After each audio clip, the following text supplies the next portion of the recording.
இன்னும் கொஞ்சம் மேலே எரிச்சிருக்கும். ஏன்னா அதில் அருவாள் கட்டி தான் பிடிச்சி இழுத்துருக்கலாங்கிறாங்க. விட மாட்டேங்குண்ணா. Okay done. ஏன்னா இன்னும் அந்த ஓரம். ஹாய் வணக்கம் வியூவர்ஸ், எல்லாரும் எப்படி இருக்கீங்க? கருப்பண்ணை பலாமரத்தில் ஏறி 2 பலாப்பழத்தை பறித்து தூக்கிட்டு வராங்க. பலாமரத்தில் பறித்த பழத்தை இங்கே வந்து துண்டு போட்டு சக்கையை தனியாக எடுத்துட்டு விதையும் தனியாக எடுத்துட்டு சொலையை தனியாக எடுத்துட்டு இருக்காங்க. இப்போ இந்த பலா சொலையை வச்சு என்ன செய்ய போகிறாங்கங்கிறத வாங்க வீடியோக்குள்ளே பார்க்கலாம். மரத்தில் ஜெக் ஃப்ரூட் இருக்குது. மரத்து கீழே நின்று என்ன செய்ய போகிற? ஜாக் ஃப்ரூட் பேன் கேக் பண்ண போகிறோம். அப்படியா? அதுக்கு என்னெல்லாம் எடுத்து வச்சுருக்க? மைதா மாவு 1/2 கிலோ. சரி. தேவையான அளவுக்கு சர்க்கரை சேர்த்துக்குவேன். ஆஹா. பழம் எடுத்து வச்சுருக்கேன். ஜாக் ஃப்ரூட் பொடிசாக வெட்டி வச்சுருக்கேன். குட்டி குட்டியாக கட் பண்ணி வச்சுருக்கேன். சரி. கொஞ்சம் அரிசி மாவு வச்சுருக்கேன் மொறுமொறுப்புக்காக. சரி. கொஞ்சம் இனிப்புன்றதுனால லைட்டாக இனிப்பு தெரியறதுக்காக சால்ட்டு, ஏலக்காய் தூள். சரி. இதெல்லாம் கலந்துக்கிட்டு பென் கேக் செய்ய போகிறேன். இது வந்து நான் செஞ்சதில்லை, இது எனக்கு வந்து புதுசு. நான் வாழைப்பழம் போட்டு செஞ்சுருக்கேன், சாக்லேட் சிப்ஸு அந்த மாதிரிலாம் பல விதமாக செஞ்சு போட்டிருக்கேன், நட்ஸ் எல்லாம் போட்டு. ஆனால் இந்த மாதிரி நான் செஞ்சதில்லை, சாப்பிட்டதில்லை. எனக்கு செஞ்சு காட்டு, நம்ம எல்லோரும் பார்க்கலாம். சரி சரி. இப்போ என்ன செய்ய போகிறேன்? தேவைக்கு ஏன்னா பழத்தில் இனிப்பு இருக்கிறதுனால சீனி கம்மியாக போடுறேன். அப்புறம் இப்போ இந்த பச்சரிசி மாவு போட்டுக்கிறோம். இனிப்பை எடுத்து கொடுக்கறதுக்கு சால்ட்டு, உப்பும் ஏலக்காவும் போட்டுக்க போகிறேன். ஏலக்காய் தூள் ஒரு 4 ஏலக்காய் பொடி பண்ணி வச்சுருந்தேன். இப்போ வெறும் பச்சை தண்ணி ஊற்றி பிசைஞ்சிக்க போகிறேன். இப்போ தோசை மாவு மாதிரி கலந்துக்கணும். அதை விட கொஞ்சம் கெட்டியா. சரி, பிசைஞ்சிக்க பார்ப்போம். மாவு நல்லா கட்டி இல்லாமல் பிசைஞ்சிட்டேன். எல்லாமே போட்டாச்சு. இப்போ கடைசியில் என்ன போடணும்? ஜாக் ஃப்ரூட் போட போகிறாங்க. ஓ, போட போறியா? நல்லா பொட்டிஸாக கொத்தி வச்சுருக்கேன். இது எங்கள் மாமி வெட்டி கொடுத்தாங்க. ஓ, உங்கள் மாமியா? சரி சரி. அப்படி கொட்ட வேண்டியதானே? ஏன் இப்படி தட்டிகிட்டு இருக்க கஷ்டப்பட்டு? வரமாட்டுக்கோ, அழுத்தி வெட்டி வச்சுருக்காங்க. நிறையா இருக்குது பழம். பாருங்க பழங்களே, நல்லா இருக்குல்லக்கா? பழமும் ரெஜினாவும்.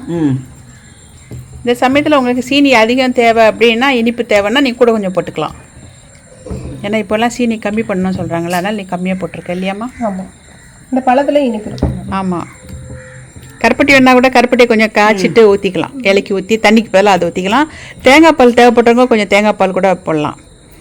இதை வந்து பேன் கேக் மாதிரி கூட செய்யலாம். அது போக வந்து இந்த குழிப்பணியாரம் அது செய்யலாம். நம்ம ஊற்றிக்கலாம். நம்ம இஷ்டத்துக்கு எப்படினாலும் செஞ்சுக்கலாம். சரி, நீ செஞ்சு காட்டு, நான் பார்க்க போகிறேன். கல் அடுப்பில் வச்சு ரேஸாக எண்ணெய் போட்டிருக்கேன். என்னம்மா? குக்கிங் ஆயில் தானே? சட்டி சுடு வந்துருச்சுன்னா ஊற்று மொதல் நானும் பார்க்கணும். சாப்பிட்றது காத்து நிற்கிறாரே. அடுத்த ஷிஃப்ட்டுக்கு பழமும் காத்து நிற்குது. எப்போ கூட போகிறேன் இல்லை.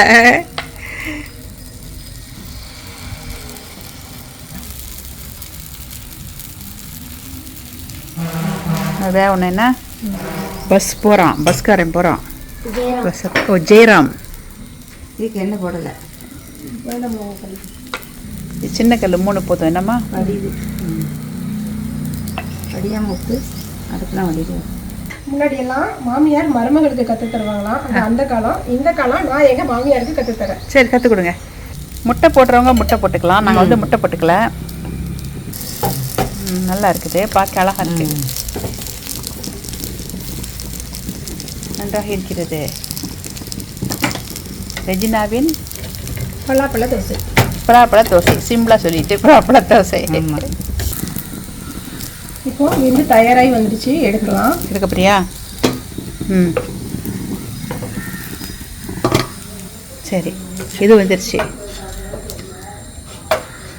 இதுதான் நல்லா அழகாக இருக்கு. அழகாக இருக்கலாம். எதை வேணாலும் ஒதுக்குறோமோ அதான் நல்லா இருக்கும். ரெஜினாவும் கணவரும் மனைவி எப்படி செய்கிறாங்கங்கிறத பார்த்துட்ருக்குறாங்க. நல்லா செய்கிறாங்களா இல்லையாத்தா?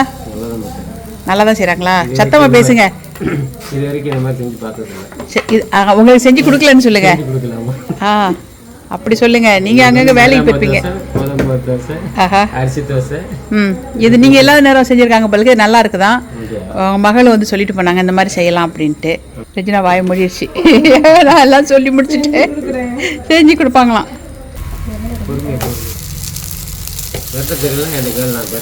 நூறம்மாவோட சாப்பிட்டு பார்த்து சொல்லுமா.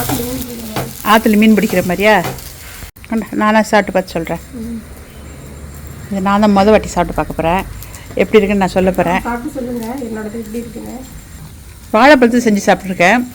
இது வித்தியாசமாக அந்த வாசம், ஏலக்காயோட வாசம்லாம் நல்லா இருக்குது. சீனியும் போதுமான அளவு கரெக்டாக இருக்குது. நல்லா இருக்குது. அவன் அடுத்த வாட்டி நம்மளே செஞ்சு சொந்தமாக செஞ்சு சாப்பிடலாம் இருக்கேன். நீங்களும் செஞ்சு சாப்பிடுங்க. செஞ்சுட்டா எதில் செஞ்சுட்டா நீங்கள் சாப்பிட்டு பாருங்க. ஓட்டுக்கு வச்சு பாரு நீ. இந்த மாதிரி எல்லா தோசையும் சுட்டு எடுத்துக்கோங்க. நான் எடுக்க போகிறேன். எங்கள் வீட்டுக்கு ஊற்றுறது தயாராக இருக்காரு. ஓ நீங்கள் ஊற்றுக்கப்போ.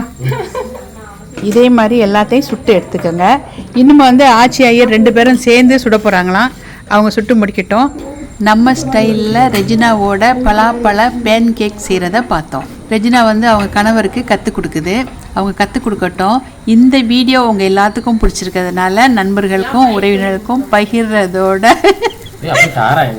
ரெஜினா கணவருக்கு எப்படி பேன் கேக் ஊற்றுறதுன்னு கற்றுக் கொடுத்துட்ருக்குறாங்க.